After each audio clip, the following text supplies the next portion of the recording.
Hey guys, welcome back to my YouTube channel Komala Shankar. And ನಾಳೆ ಯುಗಾದಿ ಹಬ್ಬ ಆಗಿರೋದ್ರಿಂದ ನಾನು ಮತ್ತು ನಮ್ಮ ಪಪ್ಪ ಬಂದು ಸ್ಟುಡಿಯೋಗೆ ಹೋಗಿದ್ರಿ ಶಾಪಿಂಗ್ ಮಾಡ್ಕೊಂಬರೋದಕ್ಕೆ ಅಂದ್ಬಿಟ್ಟು. ರಾಜ ಸ್ಮೈಲ್ ರಾಜ ಇವರು. ಆ್ಯಂಡ್ ಬೆಳಗಿನ ಶುಭೋದಯ, ನಿಮ್ಮೆಲ್ರಿಗೂ ಯುಗಾದಿ ಹಬ್ಬದ ಹಾರ್ದಿಕ ಶುಭಾಶಯಗಳು. ಆ್ಯಂಡ್ ನಮ್ಮ ಪಪ್ಪ ಶಂಕರ್ ಬೀಡಿ ಸ್ವಲ್ಪ ಏನೋ ವಿಶೇಷ ಮಾಡ್ತಾರೆ. ಸಮಸ್ತ ನಾಡಿನ ಜನತೆಗೆ ಯುಗಾದಿ ಹಬ್ಬದ ಹಾರ್ದಿಕ ಶುಭಾಶಯಗಳು. ಆಯ್ತು. ಆಮೇಲೆ ಬೇವು ಎಂದರೆ ಕಷ್ಟ, ಬೆಲ್ಲ ಎಂದರೆ ಸುಖ, ಕಷ್ಟಗಳೇ ಬರಲಿ ಸುಖವೇ ಬರಲಿ, ಬಾಳಿನಲ್ಲಿ ಎರಡನ್ನು ಸಮನಾಗಿ ಕಾಣಬೇಕು ಎಂದು ಹಾರೈಸುತ್ತಾ ನಿಮಗೂ ಮತ್ತು ನಿಮ್ಮ ಕುಟುಂಬಕ್ಕೂ ಯುಗಾದಿ ಹಬ್ಬದ ಶುಭಾಶಯಗಳು. ಹಾರ್ದಿಕ ಶುಭಾಶಯಗಳು ಗೈಸ್ ಫ್ರಮ್ ಶಂಕರ್.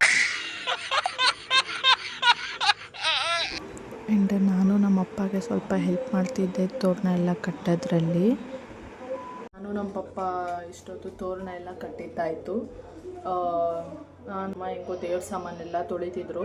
ನಾನು ಅಷ್ಟೊತ್ತಲ್ಲಿ ಬಟ್ಟೆಲೆಲ್ಲ ಒರೆಸಿ ಕ್ಲೀನ್ ಮಾಡಿ ಎಲ್ಲ ಇಟ್ಟಿದ್ದೀವಿ. ಎಲ್ಲ ಕೆಲಸ ಎಲ್ಲ ಆಗಿದೆ.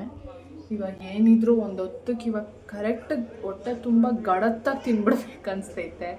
ಬೆಳಗ್ಗೆಯಿಂದನೂ ಏನೂ ತಿಂದಿಲ್ಲ. ನನಗೆ ಒಬ್ಬಟ್ಟು ಅಂದರೆ ತುಂಬ ಇಷ್ಟ. ಅವಾಗ ಎಲ್ಲರ ಮನೆ ಹಬ್ಬ ಅಂತ ಬಂದಾಗ್ಲೂ ಫುಲ್ಲು ವೆರೈಟೀಸ್ ಎಲ್ಲ ಮಾಡ್ತಿರ್ತಾರೆ.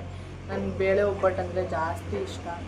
ಅದಕ್ಕೆ ಒಬ್ಬಟ್ಟಿಗೆ ಆಸಿಡ್ ಕಲಸೋಣ ಅಂತ ಅಂದ್ಬಿಟ್ಟು ಅವಾಗ ಹೆಂಗೋ ನಮಗೂ ಕೆಲಸ ಸ್ವಲ್ಪ ಈಸಿ ಆಗುತ್ತೆ. ಅವಾಗ ನಮ್ಮಮ್ಮ ಹೆಂಗಿದ್ರು ಹೂರಣ ಎಲ್ಲ ಮಾಡಿ ತಿಳಿ ಸುಡೋಷ್ಟರಲ್ಲಿ ರೆಡಿ ಆಗಿಬಿಡುತ್ತೆ. ಅಷ್ಟೊತ್ತಿಗೆ ನಾನು ಹಸಿಟ್ಟನ್ನು ಕಲಸಿಟ್ಬಿಡ್ತೀನಿ.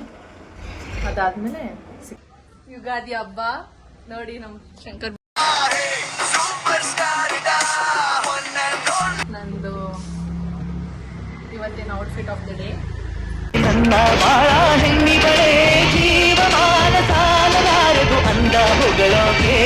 ದೇವಸ್ಥಾನಕ್ಕೆ ಹೋಗ್ಬೇಕು, ಅದಕ್ಕೆ ಹೋಗ್ತಿದ್ದೀವಿ. ಹೆಂಗಿದ್ದೀನಿ ಅಂತಂದ್ಬಿಟ್ಟು ಕಮೆಂಟ್ ಸೆಕ್ಷನಲ್ಲಿ ತಿಳಿಸಿ. ಆ್ಯಂಡ್ ಫೈನಲಿ ದೇವಸ್ಥಾನಕ್ಕೆ ಹೋಗಿ ಪೂಜೆ ಮಾಡಿಸ್ಕೊಂಬಂದ್ರಿ. Blessed finally. ಆ್ಯಂಡ್ ಫೈನಲಿ ದೇವಸ್ಥಾನಕ್ಕೆ ಹೋಗಿ ಪೂಜೆ ಎಲ್ಲ ಮಾಡಿಸ್ಕೊಂಬಂದಿದ್ದಾಯಿತು. ಹೊಟ್ಟೆ ತುಂಬಾ ಗಡತ್ತಾಗಿ ಊಟ ಮಾಡಿದ್ದಾಯಿತು. ನೆಕ್ಸ್ಟ್ ಬ್ಲಾಗಲ್ಲಿ ಮತ್ತೆ ಸಿಗೋಣ. Until then bye bye, love you guys.